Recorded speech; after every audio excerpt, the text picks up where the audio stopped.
बिस्मिल्लाहिर्रहमानिर्रहीम। अस्सलाम वालेकुम। ये आज की हमारी प्रोडक्ट्स, ये ऑयल जग है, ठीक है जी। ये देखें, ये इसका ढक्कन है, ये सिर्फ इसकी नोज़ल का ढक्कन है, ठीक है। यहाँ से इसकी नोज़ल ओपन हो जाती है और यहाँ से आप जितना ऑयल निकालना चाहें ये इजीली निकाल सकते हैं।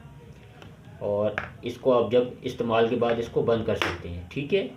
इसका दूसरा फीचर, ये इसके